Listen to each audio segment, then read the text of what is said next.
안녕하세요. 저는 시골 병원에서 근무하는 의사입니다. 병원에서 근무를 하다 보면 별의별 일을 다 겪지만 정말 충격적이었던 잊혀지지 않는 일이 있어 여러분께 그 이야기를 해보려고 합니다. 많은 시간이 지났음에도 그날의 기억이 생생하네요. 몇 년 전 비가 주적주적 내리던 어느 날의 일입니다. 응급실에서 외래로 연락 한 통이 왔습니다. 전화를 하는 간호사의 목소리가 진정이 안 되고 떨고 있는 것으로 봐서 상당히 충격적인 일인 것이 분명했습니다. 전화를 건 응급실 간호사는 내게 상황을 제대로 설명하지도 못하고 자기 감정을 주체하지 못한 채 마치 패닉 상태에 빠진 듯한 목소리로 전화를 했습니다.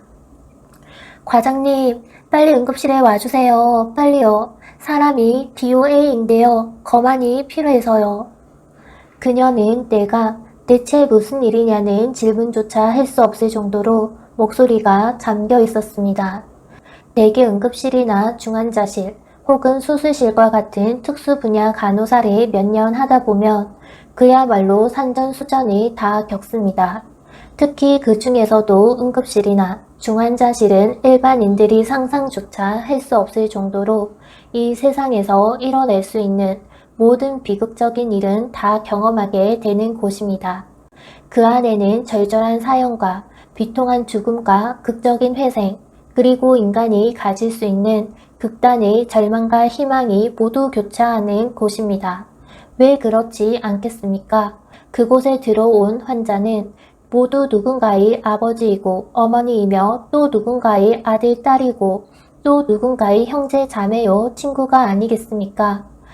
그래서 응급실에 혹은 중환자실에 절박한 심정으로 들어오는 환자들의 등에는 그 환자 자신의 아픔 외에도 각자 그 아픔을 인연의 무게만큼이나 많은 걱정과 우려, 기원이 있는 것입니다.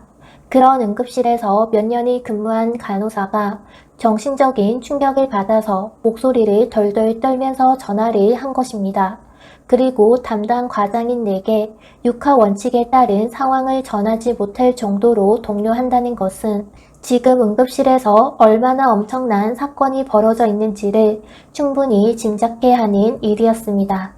나는 전화를 던지다시피 하고 일단 응급실로 뛰어내려갔습니다. 그리고 내가 도착한 그곳에는 나로서도 그 충격을 도저히 감당할 수 없는 일이 벌어져 있었습니다. 사건은 이러했습니다.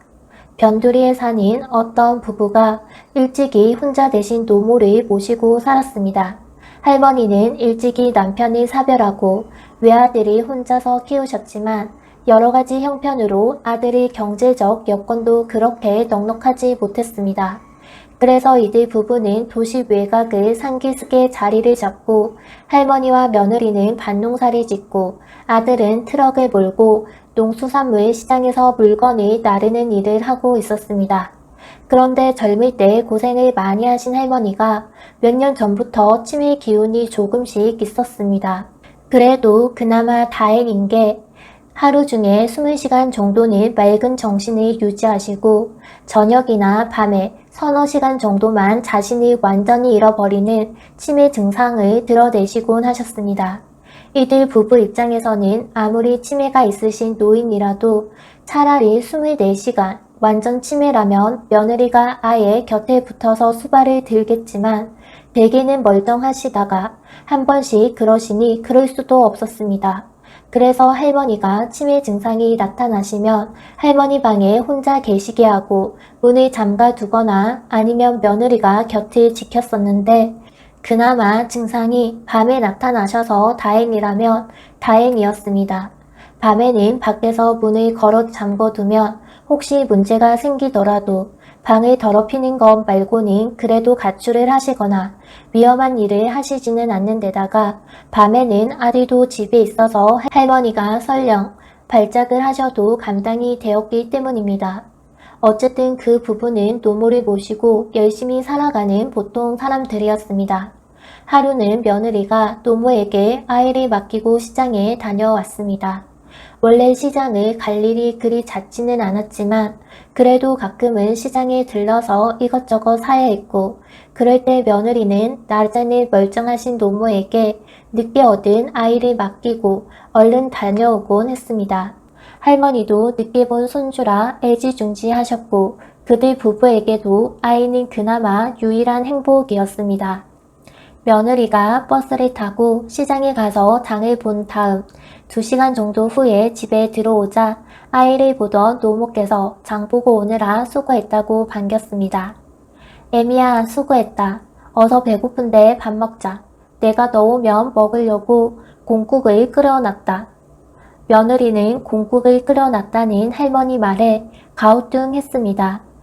최근에 속별이 사다 놓은 적도 없는데 노모께서 공국을 끓이셨다길래 의아해하면서 부엌에 들어가 보니 정말 솥에는 김이 펄펄 나는 공국을 끓이는 냄새가 진동을 하고 있었습니다. 며느리는 그 솥뚜껑을 열어보고는 그 자리에서 혼절하고 말았습니다. 나는 지금 가능하면 담담하게 이 끔찍한 일을 기록하려고 하고 있지만 다시금 그 장면이 기억하는 내 심장이 부담스럽고 손에는 땀이 나기 시작합니다. 그 뜨거운 솥에는 아이가 들어있었습니다. 그리고 그 아이가 거만을 위해 응급실로 들어왔습니다. 그때 나는 생애에서 가장 끔찍하고 2번 다시 경험하기 싫은 장면을 내 눈으로 봐야만 했습니다. 나는 나대로 피가 얼어버리는 충격 속에서 응급실 시트에 올려진 형체를 구분할 수 없을 정도로 부풀어진 아이의 몸을 진찰하고 앞뒤로 살피면서 거만설을 기록해야 했고 또 너무나 끔찍한 장면에 차마 눈을 감아버리고 아예 집단 패닉 상태에 빠져 스테이션에 모여 대성통곡을 하고 있는 간호사들의 혼란도 같이 다독여야 했습니다.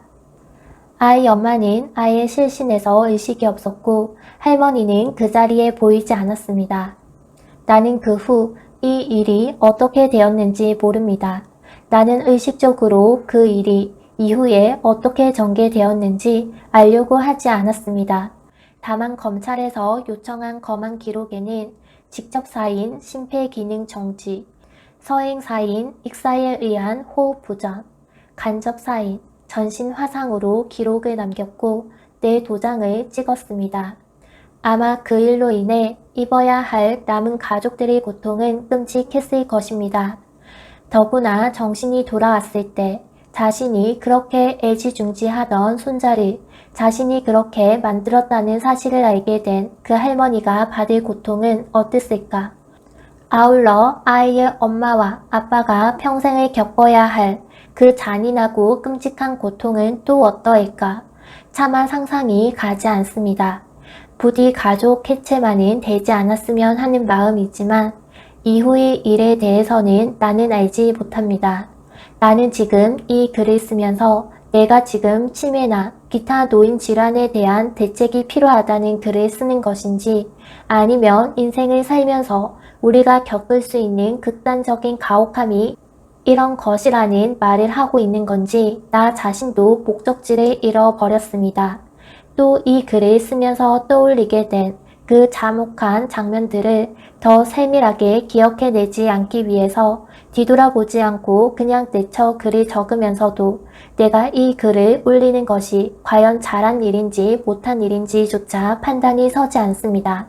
그러나 한 가지 분명한 것은 삶은 이렇게 대책 없이 참혹하기도 한 것이라는 사실입니다.